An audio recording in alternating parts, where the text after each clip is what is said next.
Place maintenant à la chronique culture de votre journal. Demandez le programme, c'est avec Estelle Martin. Et pour commencer, un très cher piano. Play it, Sam. Play as time goes by. Oh, I can't remember it myself. I'm a little rusty on it. I'll hum it for you. Da-da-da-da-da-da. Da-da-da-da-da-da.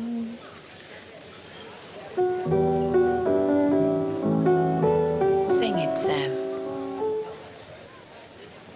You must remember this.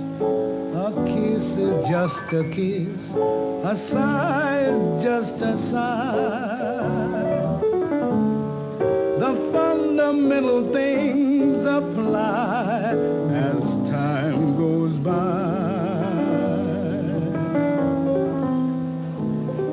And when two lovers woo, they Bonsoir Estelle, une Bonsoir, scène Mohamed. culte pour un C'est beau, film culte, c'est très très beau, Casablanca. Casablanca, oui, un couple mythique, Bogart, Bergman, mais aussi le piano. C'est le piano qui a la vedette aujourd'hui. Il a été vendu lundi pour 2,71 millions d'euros aux enchères. Et oui, quand même, le piano orange au motif marocain était la vedette de cette vente, qui était dédiée à des objets d'Hollywood. Alors vous le voyez, il s'est patiné au fil du temps, il a perdu un peu de sa couleur, mais il reste bankable, comme on dit aujourd'hui au cinéma. Alors souvenez-vous, cet instrument était omniprésent dans ce film. Il servait à cacher les fameuses lettres de transit destinées à Victor Laszlo et son épouse Isa, jouée par Ingrid Bergman. Il avait pris une retraite bien méritée chez un dentiste à Los Angeles et il avait donc il a un chewing-gum qui est desséché et collé sous le clavier. Donc c'est peut-être ce qui fait le prix aussi, sa valeur. Parce qu'il y a une empreinte digitale. Alors on ne sait pas trop si c'est celle de Bergman ou de Bogart ou d'un illustre inconnu. Il n'empêche, il s'est donc vendu pour 2,71 millions d'euros. Et un clavier maintenant, Estelle, qui a remplacé le piano chez Breton, groupe britannique, mais très francophile. Visiblement, ils sont en concert ce soir au Casino de Paris. Breton, c'est l'un des groupes les plus excitants du moment. Et je ne dis pas ça parce qu'il est composé de 5 jeunes gens fort sympathiques et fort charmants. Ce quintet se revendique de Breton, d'André Breton et des surréalistes.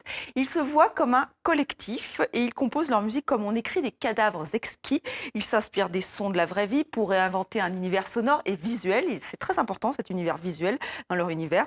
Une version de luxe de leur album War Room Stories, excusez-moi pour cet accent formidable, vient de sortir. C'est un double album qu'ils ont retravaillé. Ils nous font découvrir des inédits comme Titan, que vous allez entendre dans un instant.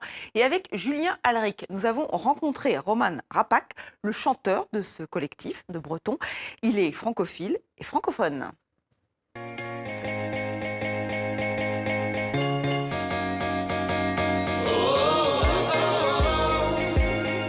Comme groupe, je pense qu'on est des fois un peu compliqué à aimer parce que c'est quelque chose qui évolue tout le temps. Et le premier album ne sonne pas comme la deuxième et si on fait une autre, ça va être encore ça va être plus loin.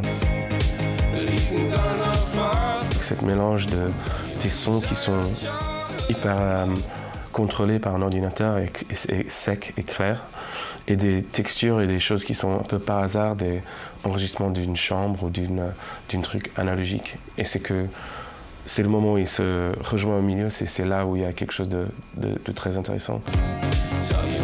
Et quand tu parles des surréalistes, c'était justement c'était pour déchirer des choses qui existaient pour trop longtemps et de reconstruire quelque chose de nouveau.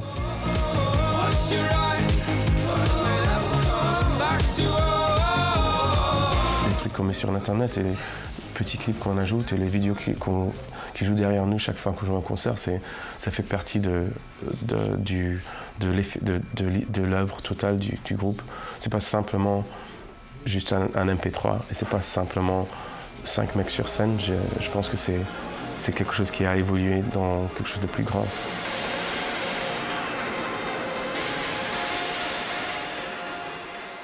Alors, 2 anecdotes. Roman Rapak confirme que les Français aiment beaucoup Breton. Alors, peut-être parce qu'il s'appelle Breton et ça les fait rire aussi parce qu'ils ne savaient pas que ça renvoyait à la Bretagne. Donc, ça n'a rien à voir avec la Bretagne ni avec les Bretons, mais bien avec André Breton. Mais Roman Rapak est vraiment francophile et francophone et c'est sympathique, ça fait plaisir. C'est plutôt sympathique, très frais en tout cas ce groupe. La Tour 13 maintenant, un projet d'art éphémère, enfin presque, Estelle. Oui, souvenez-vous, des artistes avaient investi cette tour désaffectée dans le 13e arrondissement de Paris. Des graffeurs venus du monde entier avaient participé à ce projet lancé par la galerie Itinérance. Alors, ils avaient recouvert les murs, les plafonds, les sols de leurs œuvres. Le public avait pu visiter la tour 13 un mois durant, avant sa destruction totale. C'était le 8 avril 2014. Mais tout n'est pas perdu, Mohamed, puisque la tour 13 reprend vie et couleur dans ce magnifique livre paru chez Albin Michel, un livre fluo. Clin d'œil à la façade de la tour 13 qui était signée d'Elcide, un graffeur tunisien. Et grâce à ce livre, on revoit tous les étages, toutes les œuvres qui ont été faites. Donc voilà, un très beau cadeau pour Noël, c'est bientôt. Brillant, Elcide, le graffeur. Merci à vous, Estelle.